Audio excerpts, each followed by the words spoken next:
이젠 오른쪽 못하겠다. 이강은 이제 숨길 수 없는 자신의 마음을 표현하기로 합니다. 지금 내 몸에는 이 계집애가 있고 내 마음에는 달이 흐른다. 이강이 마음을 표현하면서 드디어 이강과 다리의 로맨스에 불씨가 피어오르는데요. 그와 동시에 이강과 다리를 향해 좌상 김한철이 직접 칼을 빼들고 그동안 이강과 재훈대군이 비밀리에 조사해온 계사년 사건과 징조의 진실 또한 조금씩 윤곽을 드러내기 시작했습니다. 그 어느 때보다 숨막히는 전개가 예고된 이강에는 달이 흐른다. 7회 예고 분석 지금 바로 시작합니다. 좋아한다고. 세자가 박다리를. 이강은 드디어 자신의 감정을 인정합니다. 다리를 볼 때마다 연호를 떠올리는 게 아니라 다리라는 사람 자체를 좋아하고 있음을 깨달은 것이죠. 너 때문에 빈궁 생각을 안 하는 날도 있었거든.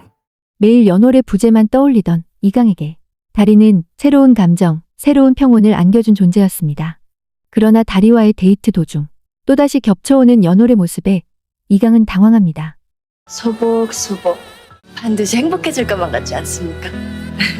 그 길로 이강은 연월과의 추억이 쌓인 장소로 가서 이 사실을 털어놓으며 미안해했는데요.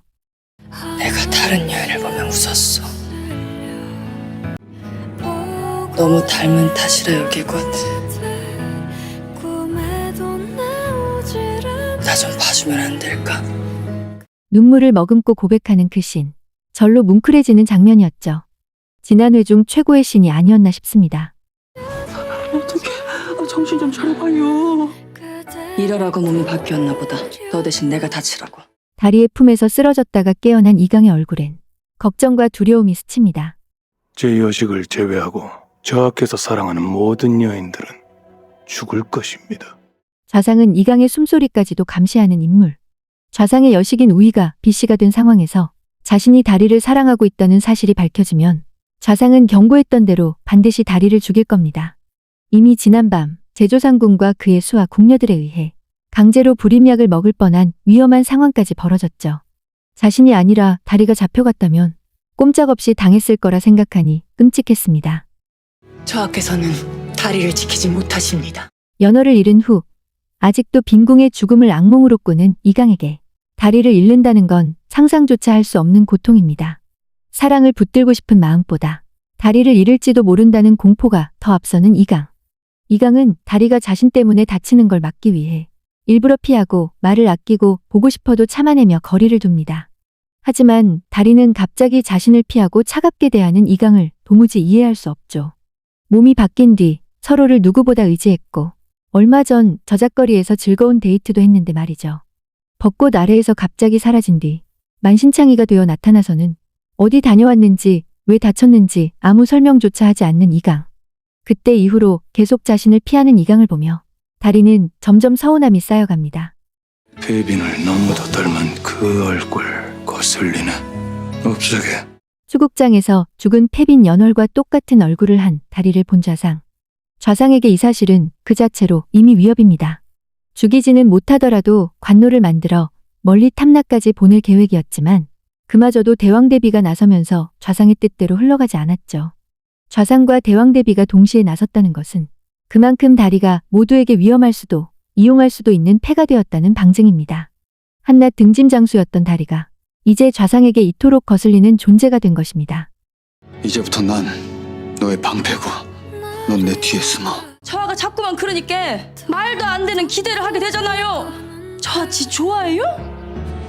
이강은 다리를 피해보려 했지만 결국 마음은 다리에게로 더 기울고 다리를 향한 감정은 감출 수 없게 됩니다. 그리고 좌상이 본격적으로 움직이기 시작하자 이강은 본능적으로 다리 앞에 서게 됩니다. 좌상은 이미 여러 차례 결단해온 인물로 이강은 그에게 사랑하는 모든 일을 잃었습니다. 다리마저 희생양이 되도록 그냥 둘 수는 없습니다. 최선의 방어는 공격이죠. 다리를 지키는 가장 확실한 방법은 좌상을 무너뜨리는 것. 이강은 이제 좌상과 맞서 싸우기 위한 준비에 박차를 가합니다. 드디어 좌상과 세자의 대결. 그 서막이 열리기 시작합니다. 이강과 재훈대군은 둘 다 좌상을 적으로 여기고 있으며 그에게 복수하기 위해 계사년 사건의 진실을 파헤치고 있었는데요. 그들은 계사년 사건의 진실이 징조의 독이며 짐조의 독이 좌상과 연결돼 있다는 걸 알아냈습니다. 전설 속 맹독을 가진 새, 짐조. 짐조의 깃털을 술에 담그면 냄새도 맛도 없는 무미무치의 독주가 됩니다. 흔적이 남지 않아 왕실 암살에 쓰였다고 전해지는 은밀한 독.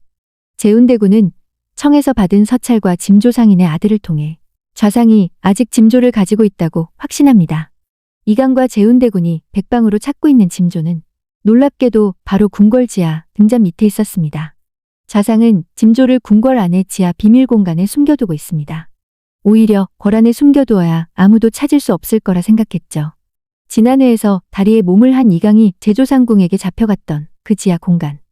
이강은 몽롱한 상태에서 탈출하느라 제대로 보지 못했지만 그 공간에 짐조의 우리가 있었고 그 안에 짐조가 갇혀 있었습니다. 좌상은 자신의 권력을 유지하는 마지막 카드로 언제든 독을 만들어 사용할 수 있도록 짐조를 궁궐 지하에 보관하고 있었던 것이죠. 이강과 제운대군의 비밀 공조는 앞으로 궁궐을 뒤흔들 커다란 사건으로 이어질 것 같은데요. 과연 좌상이 먼저 짐조의 독을 사용할까요? 아니면 이강과 제운대군이 먼저 짐조를 찾아 좌상의 죄를 폭로할 수 있을까요? 이들의 대결이 궁금해집니다. 한편 제운대군과 좌상의 외동딸 우희의 서사도 참 애달픕니다. 제운대군은 우희가 좌상의 딸이라는 사실도 모른 채 진심으로 사랑했지만 그 진실을 알게 된 순간 모든 세계가 무너져 내렸죠. 곧이어 좌상의 뜻에 따라 우희는 사촌형인 이강의 빈이 될 비씨로 간택되며 두 사람의 관계는 더욱 비극적으로 뒤틀립니다. 게다가 우희는 제운대군을 왕위에 올리겠다는 마음 하나로 이강을 향해 총을 쏜 전력까지 있는 인물. 그만큼 사랑과 욕망, 야망이 한데 얽혀있는 복잡한 캐릭터입니다. 몰아치는 사건 속에서 둘은 서로를 오해하고 오해를 풀 겨를도 없이 감정만 겹겹이 쌓여갑니다. 그래서 제운대군은 하루빨리 우희가 세자빈이 되어 이 혼란스러운 상황이 끝나기만을 바라고 있죠. 비극을 피하기 위해 그리고 더 이상 마음을 다치지 않으려고 말입니다. 과연 제운대군과 우희의 관계는 앞으로 벌어질 사건들에 어떤 영향을 미치게 될까요? 이제 중요한 시점에 다다르는 이강에는 달이 흐른다. 7회와 8회는 가장 중요한 터닝포인트가 될 것으로 보이는데요. 이강과 다리가 만들어갈 달달하고 애틋한 로맨스는 물론 좌상을 향한 이강의 복수와 반정으로 이어질 수도 있는 정치적 대립까지 아직 풀어야 할 이야기가 너무나 많습니다. 과연 이강은 다리를 끝까지 지켜낼 수 있을까요?